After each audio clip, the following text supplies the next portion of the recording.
बच्चों, आप सभी का आज की कक्षा में स्वागत है। जैसे कि हम पांचवा जो पार्ट है, एक छोटा सा नाटक जिसमें यमराज का बुलावा, इस पर हम इस पार्ट पर, इस छोटी सी नाटक पर हम चर्चा किए हैं और इस नाटक को पढ़कर समझे हैं।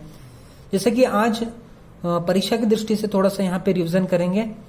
जैसा इस नाटक में हमने देखा था कि अभिमान सिंह एक राजा है, पंडित गुणगानी एक राजा का भाट है और यमदूत यमराज का दूत है। महामाया अभिमान सिंह की रानी है और कृपापाल सिंह राजा का मंत्री है। इन सारे नाटक में अगर हम देखेंगे तो अभिमान सिंह अपने आप को बहुत ही बड़ा समझता है कि वह हमेशा अपने मंत्रियों से अपना गुणगान सुनना चाहता है, अपनी प्रशंसा सुनना चाहता है, जैसा कि आप इस नाटक को पढ़ते हुए समय देखा था। जैसे कि यहाँ पे इस नाटक में यहाँ पे प्रश्नोत्तर है।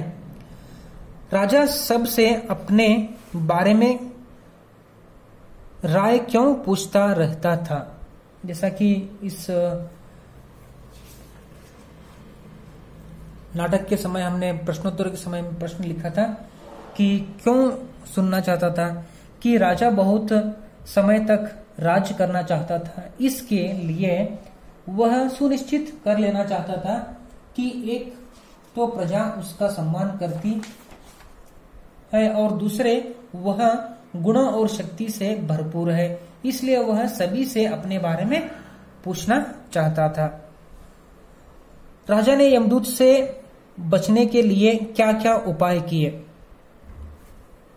राजा ने यमदूत को पहले तो अपने राजा होने का रौब दिखाया, फिर यह बताने की कोशिश की कि वह बड़ा धर्मशील राजा है और उसकी प्रजा उसे बहुत चाहती है। इसके साथ ही राजा ने दूत को जागीर देने का लालच दिखाया। अगला प्रश्न है, राजा को छोड़ने के लिए यमदूत ने क्या शर्त रखी?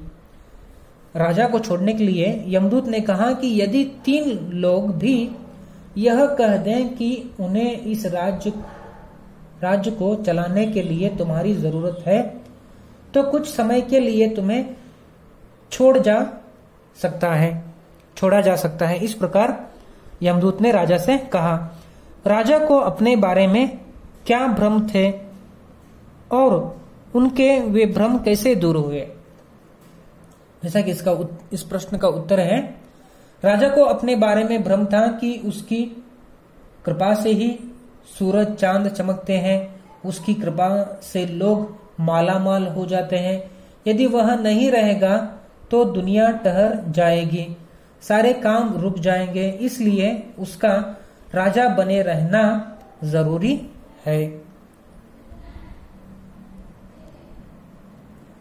राजा के मरने की बात सुनकर रानी क्यों खुश थी?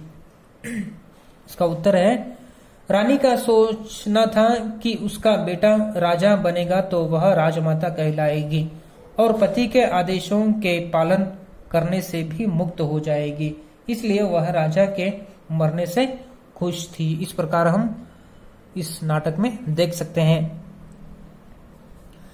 अगला प्रश्न है, लेखक ने राजा का नाम अभिमान सिंह तथा पंडित का नाम गुणगानी क्यों रखा होगा? सोचकर बताइए। और यहाँ पे सच सच रोज रोज एक एक, ये इस पाठ में आए शब्द युग्म है।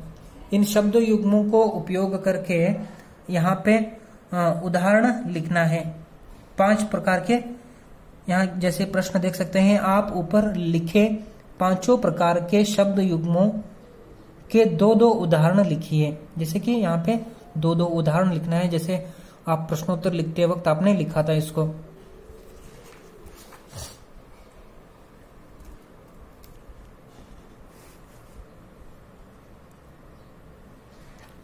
और यहाँ पे आप देख सकते हैं कि 2-2 पर्यायवाची शब्द लिखना है। जैसे कि परीक्षा में बहुत ही महत्वपूर्ण ये प्रश्न हो सकता है। 2-2 पर्यायवाची शब्द लिखिए। जैसे राजा, राजा को हम नृप कहते हैं और नरेश भी कहते हैं। चंद्र को हम इंदु भी कहते हैं, बिंदु भी कहते हैं। और सूर्य को दिवाकर, भास्कर कहते हैं। अंधेरा को हम अंधकार और तम भी कहते हैं। पृथ्वी को धरा और वसुधा भी कहते हैं। पुस्तक को ग्रंथ, किताब भी हम कहते हैं।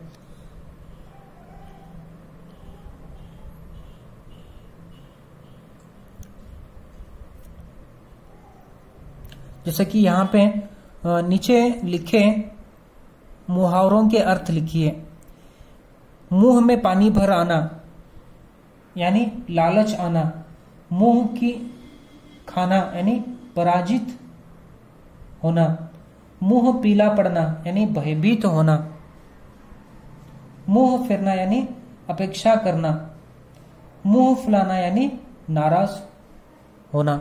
इस प्रकार हम इस यमराज का बुलावा पाठ के अंतर्गत इन सारे प्रश्नोत्तरों को समझ सकते हैं। बच्चों, इन सारे प्रश्नों के उत्तर को आप पढ़कर अच्छे से लिखिए और परीक्षा के दृष्टि से जो मिड टर्म एग्जाम आपके होने वाली है उस एग्जाम को तैयारी करिए।